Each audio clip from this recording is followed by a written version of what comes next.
Bonjour à tous, bienvenue dans cette nouvelle vidéo sur l'utilisation d'Excel, vidéo au travers de laquelle je vais vous montrer comment numéroter les pages sur un classeur Excel. On va commencer la numérotation des pages au sein d'une même feuille et ensuite on verra comment faire pour numéroter et imprimer plusieurs feuilles d'un classeur ou même un classeur en entier en une seule fois. Et dans les deux cas, on verra comment faire pour débuter la numérotation à partir d'une page précise. Mais tout d'abord, si vous souhaitez recevoir ce sujet sur Excel avec d'autres exercices, avec sujets corrigés plus vidéos de formation correspondantes, il y a un lien dans la description, vous n'avez qu'à cliquer, saisir votre email et vous recevrez tout ce contenu gratuitement par email. Et pour ceux qui veulent aller plus loin, il y a des formations complètes pour apprendre Excel. Alors, dans cette vidéo, on va uniquement se focaliser sur la numérotation des pages dans un classeur Excel, puisque pour tout ce qui concerne la mise en page et le paramétrage de l'entête et du pied de page, j'ai déjà réalisé des vidéos à ce sujet et je vous mettrai le lien vers ces vidéos dans la description. C'est parti! Alors, pour commencer, il faut basculer en mode mise en page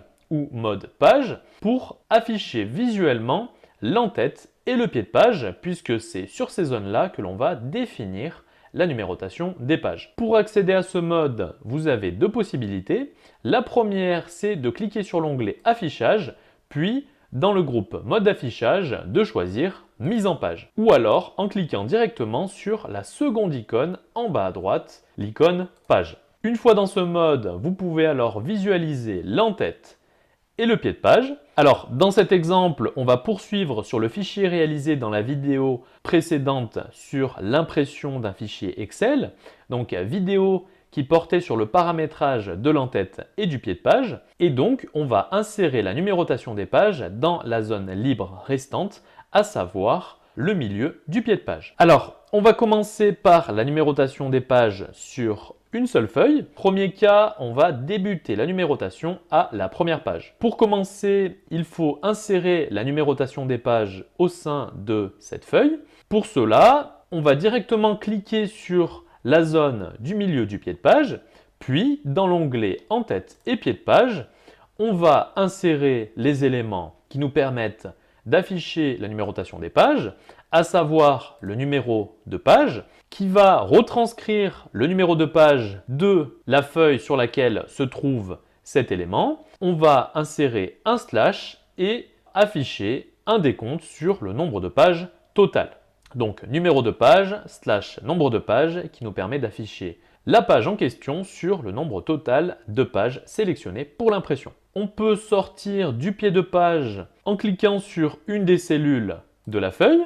On constate que la numérotation a opéré. On va visualiser cette numérotation avec un aperçu avant impression. Pour cela, donc soit on clique sur l'onglet Fichier puis Imprimer, soit on utilise directement le raccourci CTRL-P. On est donc dirigé dans l'aperçu avant impression et je constate que la numérotation des pages a bien été opérée. J'ai bien le numéro de page sur le nombre total de pages. Dans ce premier exemple, je n'imprime que la première feuille et donc j'ai uniquement les pages situées sur cette première feuille, donc sur l'onglet Commande. Et ma numérotation débute bien à la première page de cette feuille Commande et elle compte 3 pages et donc j'ai bien une numérotation de 1 à 3 sur le total de 3 pages. On peut revenir sur la feuille. Cette fois-ci, on va débuter la numérotation à la page 2. Pour cela, c'est très simple. Il suffit alors de cocher une option dans la mise en page. Donc, pour accéder à cette option, comme tout à l'heure, on va cliquer sur une des zones d'entête ou de pied de page. L'onglet Entête et pied de page apparaît alors. On va cliquer dessus, puis on va cocher la case Première page différente.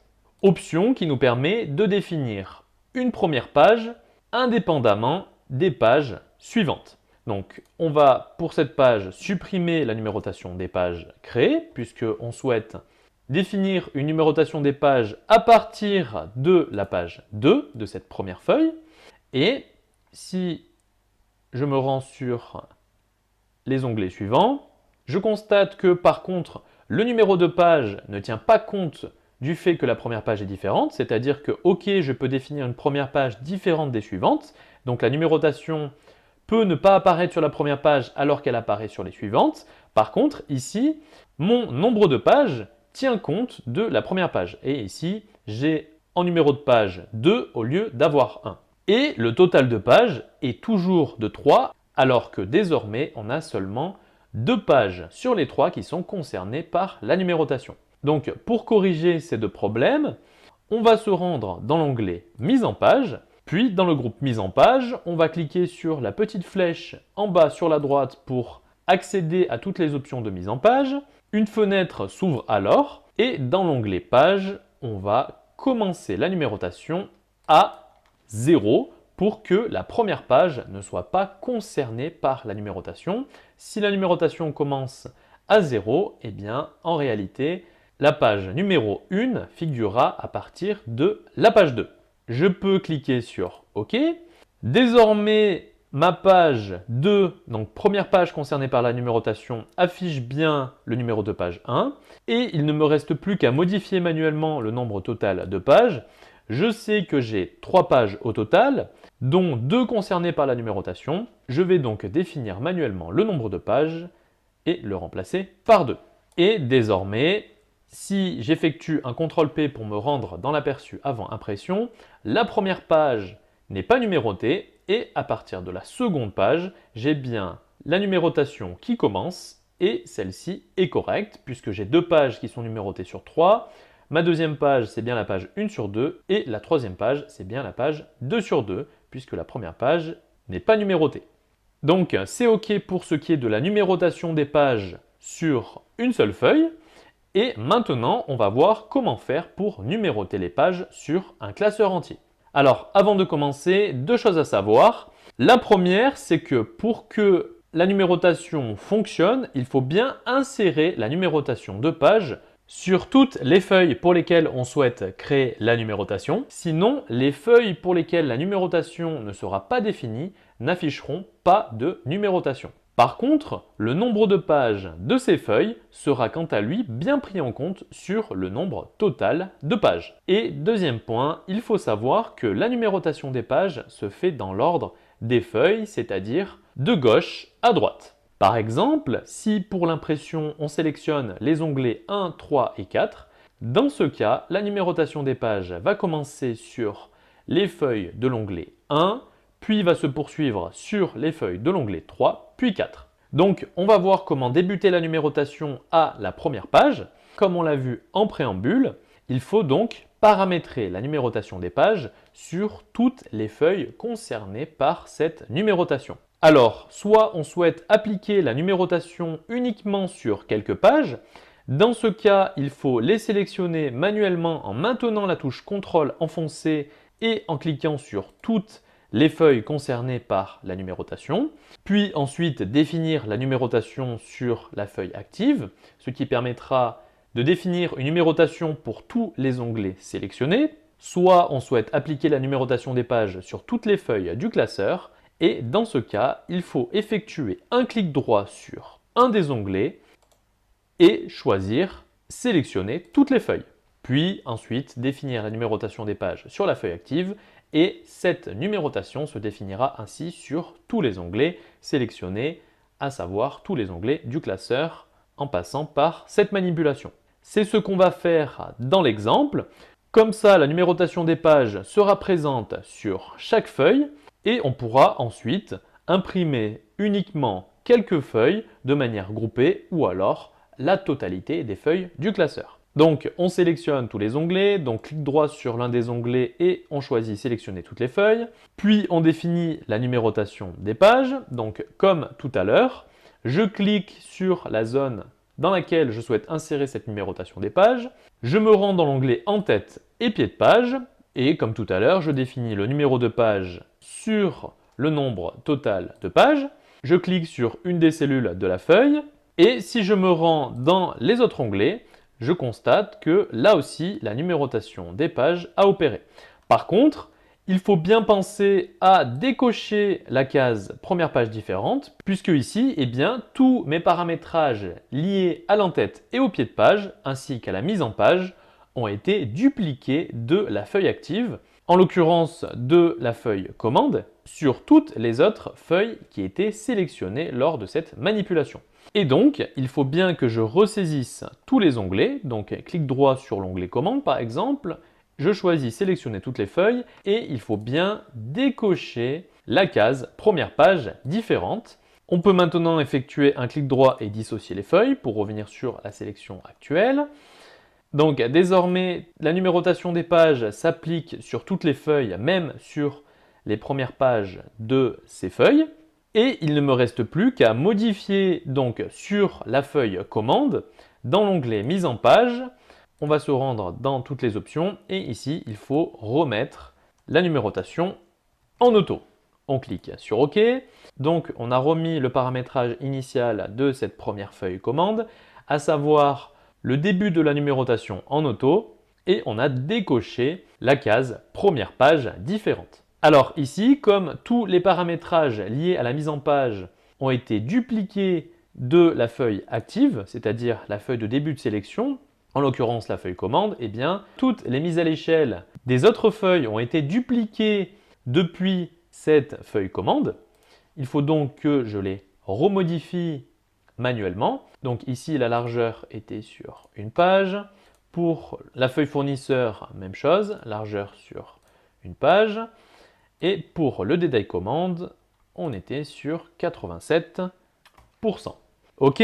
Donc, si vous souhaitez éviter cette déconvenue, c'est-à-dire que vous ne souhaitez pas redéfinir tous vos paramètres de mise en page, à ce moment-là, il faut effectuer l'opération qu'on vient de réaliser, sauf qu'il faut le faire sur tous les onglets individuellement, donc en sélectionnant les onglets un par un et en définissant à chaque fois la numérotation des pages. Ça, je vous conseille de le faire individuellement dans le cas où vous avez, comme dans mon exemple, des options de mise en page différentes d'une feuille à l'autre, pour éviter de devoir tout refaire et finalement perdre du temps. Maintenant que la numérotation des pages a été définie sur toutes les feuilles, on va pouvoir faire deux petits exemples. Dans le premier, on ne va imprimer que certaines feuilles du classeur et dans le second, on va imprimer la totalité des feuilles du classeur. Dans l'exemple, si on souhaite n'imprimer que les feuilles commande et détail commande, on va alors sélectionner ces deux feuilles, puis on va se rendre dans l'aperçu avant impression. Pour cela, on va utiliser le raccourci CTRL-P. Par défaut, Excel choisit d'imprimer uniquement les feuilles actives. Et donc, dans mon cas, j'ai uniquement les feuilles sélectionnées qui apparaissent dans l'aperçu avant impression. Et je constate que la numérotation ne tient compte que de ces deux feuilles-là. Donc je retrouve bien mon onglet commande, donc qui était le premier onglet à gauche de la sélection. Donc la numérotation commence à partir de cette feuille-là. Je défile, j'ai 3 pages sur cette première feuille commande. Et si je continue, je passe à la seconde feuille sélectionnée, la feuille détail commande, et la numérotation se poursuit sur cette feuille-là. Au total, sur ces deux onglets, j'ai 9 pages. Et c'est bien le total que je retrouve. Et dans le cas où on souhaite imprimer toutes les feuilles du classeur, alors dans la liste déroulante tout en haut, il suffit de choisir imprimer le classeur entier. Et cette option va permettre d'imprimer toutes les feuilles du classeur, peu importe la sélection de départ. Donc c'est OK. Maintenant, on va voir comment faire pour débuter la numérotation à la page 2, c'est-à-dire à la deuxième page de la première feuille à imprimer. Alors c'est exactement le même principe que lorsqu'on souhaite débuter la numérotation à la deuxième page sur une seule feuille, c'est-à-dire que pour la première feuille concernée par la numérotation des pages, on va effectuer les mêmes manipulations. Dans l'exemple, si on souhaite imprimer toutes les feuilles du classeur, mais qu'on souhaite commencer la numérotation à partir de la deuxième page de la première feuille commande. Donc il faut bien veiller à ne sélectionner que cette feuille-là. Et il faut bien que cette feuille soit située tout à gauche en premier dans la liste des feuilles, puisque la numérotation va commencer à partir de la première feuille à gauche, puis va se poursuivre sur les autres feuilles. Donc sur cette feuille, on se rend dans l'onglet mise en page, puis on clique sur le détail des options du groupe mise en page. Dans la zone commencer la numérotation A, on va définir 0. Et dans l'onglet en tête et pied de page, il faut cocher la case première page différente. On peut cliquer sur OK. Alors ici, évidemment, cela supprime tous les paramétrages, mais libre à vous de redéfinir, par exemple, en faisant des copier-coller, eh bien, les mêmes paramétrages que vous avez définis pour la seconde page, simplement, vous n'allez pas ajouter la numérotation des pages. Donc c'est OK, j'ai bien coché pour cette première feuille la case première page différente et j'ai bien indiqué 0 dans la zone commencer la numérotation A. Je peux donc me rendre dans l'aperçu avant impression en effectuant un CTRL-P. Je choisis bien dans la liste imprimer le classeur entier et ici, si je déroule, la première page n'est pas concernée par la numérotation. La numérotation des pages commence bien à partir de la page 2, donc page 2 de la première feuille du classeur, et elle continue sur les autres feuilles du classeur. Par contre, comme c'était le cas tout à l'heure, eh bien, le total ne correspond plus puisque même si sur la première feuille on ne paramètre pas la numérotation des pages, eh bien cette feuille rentre malgré tout dans le calcul total du nombre de pages. Et donc pour corriger ce problème, on va simplement venir modifier manuellement le nombre total de pages. Et pour connaître ce nombre total de pages, on se rend dans l'aperçu et il nous suffit juste de se rendre sur la dernière page de l'aperçu et on retrouve bien le nombre total de pages concernées par la numérotation des pages, puisque la numérotation commence à partir de la page 0, donc il nous faut modifier manuellement le total de 11, nombre de pages du classeur, par 10, pour bien afficher le bon nombre total de pages. Alors cette fois-ci, on va définir manuellement ce nombre total de pages sur tous les onglets individuellement pour éviter de modifier tous les paramétrages de mise en page comme on l'a fait tout à l'heure lorsqu'on a sélectionné tous les onglets puis qu'on a défini la numérotation des pages, puisque cela implique la duplication des paramétrages de mise en page et d'en-tête et de pied de page sur tous les onglets de la sélection. Donc cette fois-ci, on va le faire individuellement sur chaque feuille. Donc notre total, eh bien, c'est 10. OK, donc on va le faire pour chaque onglet. 10. 10. Et pour l'onglet détail commande, 10 aussi. OK, je peux me rendre dans l'aperçu avant impression. Et cette fois-ci, je constate que la numérotation donc, commence bien à la page 2 et elle est bien sur un nombre total de 10 pages.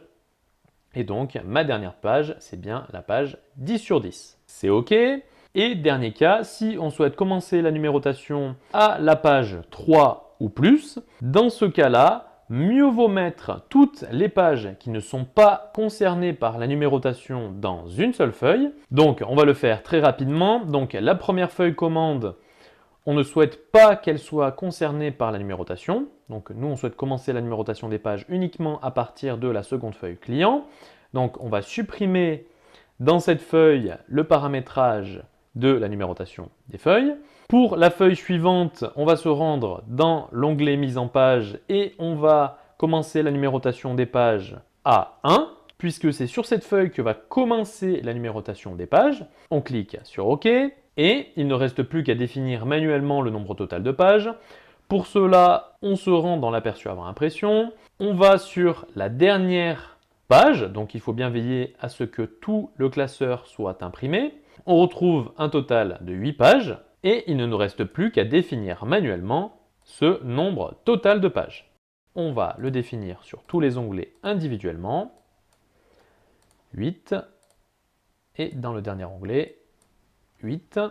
Et désormais, si je me rends dans l'aperçu avant impression, je constate bien que ma première feuille commande n'est pas concernée par la numérotation des pages et que celle-ci débute à partir de la feuille client et se poursuit sur toutes les autres feuilles du classeur et à la fin, j'ai bien un total de pages de 8 sur 8. Donc voilà pour cette vidéo sur comment numéroter les pages d'un classeur Excel. N'hésitez pas à mettre un petit j'aime si la vidéo vous a plu, ainsi qu'à la commenter et à la partager aux autres utilisateurs d'Excel. Je me répète, si vous souhaitez recevoir le fichier Excel utilisé pour cette vidéo, il y a un lien dans la description, vous n'avez qu'à cliquer, saisir votre email et vous recevrez directement ce fichier par mail. J'espère en tout cas que cette vidéo vous sera utile et quant à nous, on se dit À la prochaine!